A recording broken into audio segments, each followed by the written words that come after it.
আন্দোলন করে কি আসলে দাবি আদায় করা সম্ভব হবে কিনা? বিসমিল্লাহির রহমানির রহিম। সম্মানিত আমার শ্রদ্ধেয় সহ আলোচক এবং যারা দেখতে পাচ্ছেন দেশ বিদেশ থেকে সবাইকে আন্তরিক সালাম, অভিনন্দন, শুভেচ্ছা জানাচ্ছি।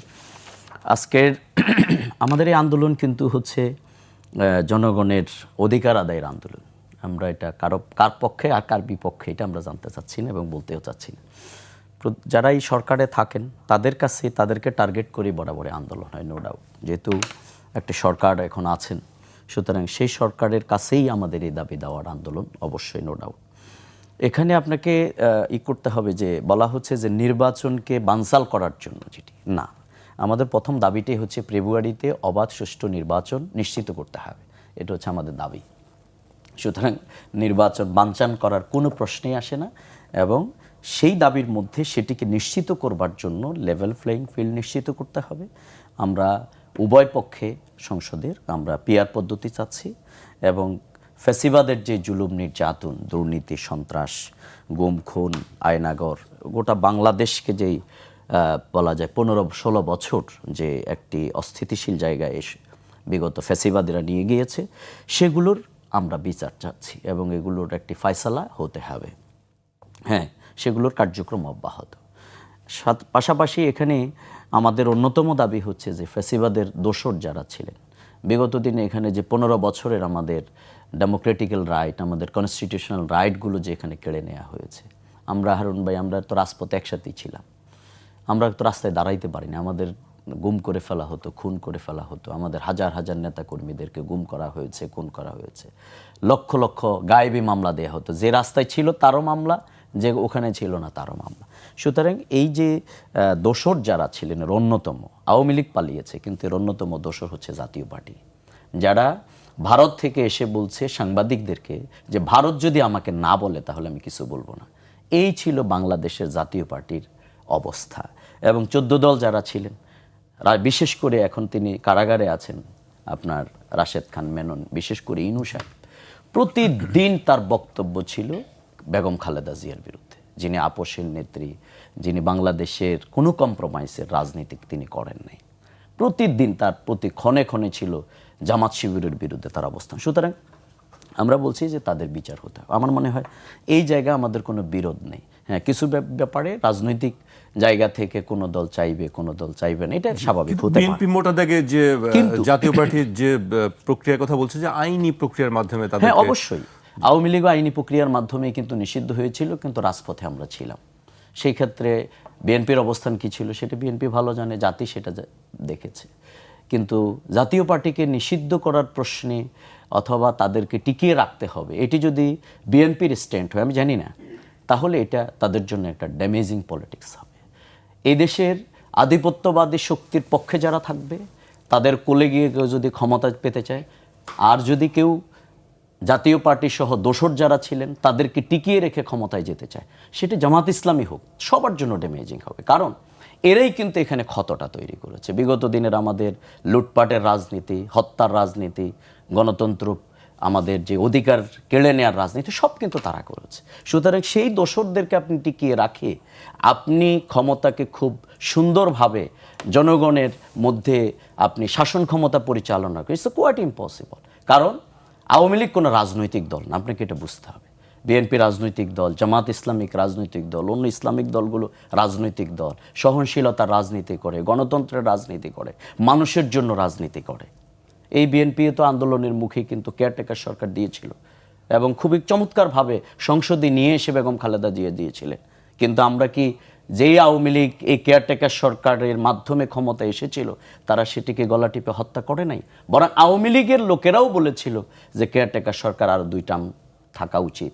অ্যামিকাস কিউরি যারা ছিলেন 9 জন, তারা বলেছিল বেগম শেখ হাসিনাকে যে এটা থাকা উচিত, কিন্তু তারা রাখে নাই, তারা সেটিকে গলা টিপে হত্যা করে আমাদের এখানে ফ্যাসিবাদ কায়েম করেছে। সুতরাং ফ্যাসিবাদ কিন্তু আসলে কোনো দলের জন্য কোনো, এটা একটা টার্ম, মির্জাফর এটা একটা টার্ম, রাজাকার এটা একটা টার্ম, এগুলো যারা ধারণ করবে এগুলো একটা চরিত্র, একটা কালো অবয়ব, এই অধ্যায়ের মধ্যে যারা ঢুকবে তারা নিজেরাই নিঃশেষ হবে। সুতরাং সেই জায়গা থেকে আমরা বলবো এই সরকারের বিরুদ্ধে আন্দোলন, হারুন ভাই একটা কথা বলেছেন, হারুন ভাই তো বিএনপি তো কিন্তু যখন সরকার নির্বাচনের টাইম লাইন দিচ্ছে না, টাইম বলছে না, আমরা বলছি ডিসেম্বর ইলেকশন হতে পারে, আমাদের আমির জামাত বলেছে রমজানের আগে হতে পারে, যেটা এখন হয়েছে।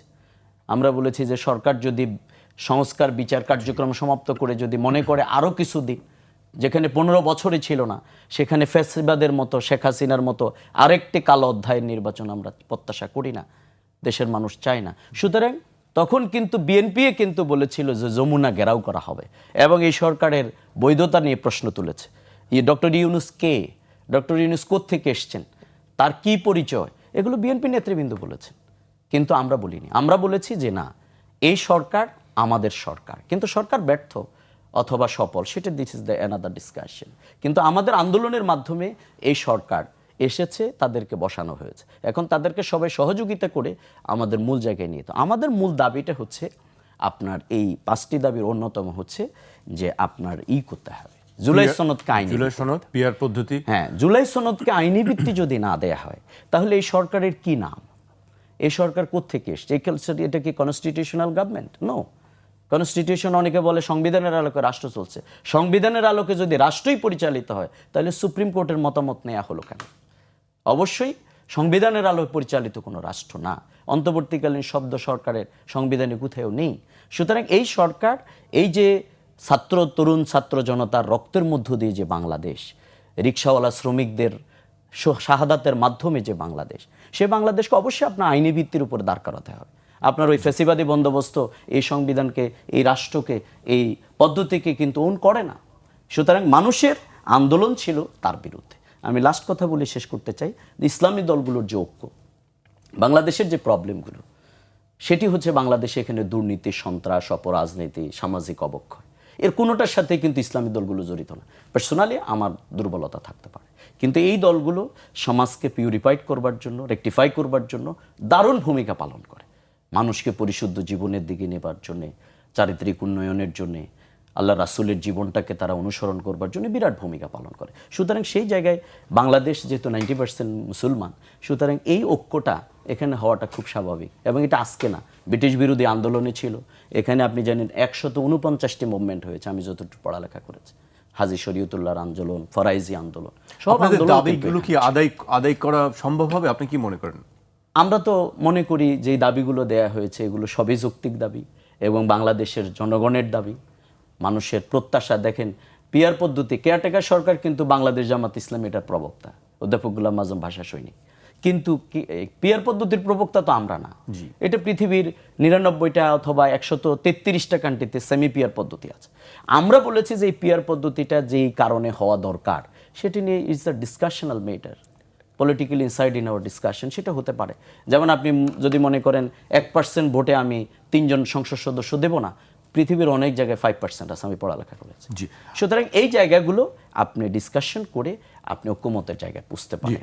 কিন্তু আমাদেরকে অবশ্যই এই জুলাই জাতীয় সনদের ভিত্তিটা যদি আইনি ভিত্তিটা না দাঁড়ায়, তাহলে এটা এই বিপ্লবের জন্য, বিপ্লবোত্তর বাংলাদেশের জন্য এবং পরবর্তীতে ফ্যাসিবাদের উত্থানের জন্য এটা কিন্তু বড় ভূমিকা পালন করবে। সেটা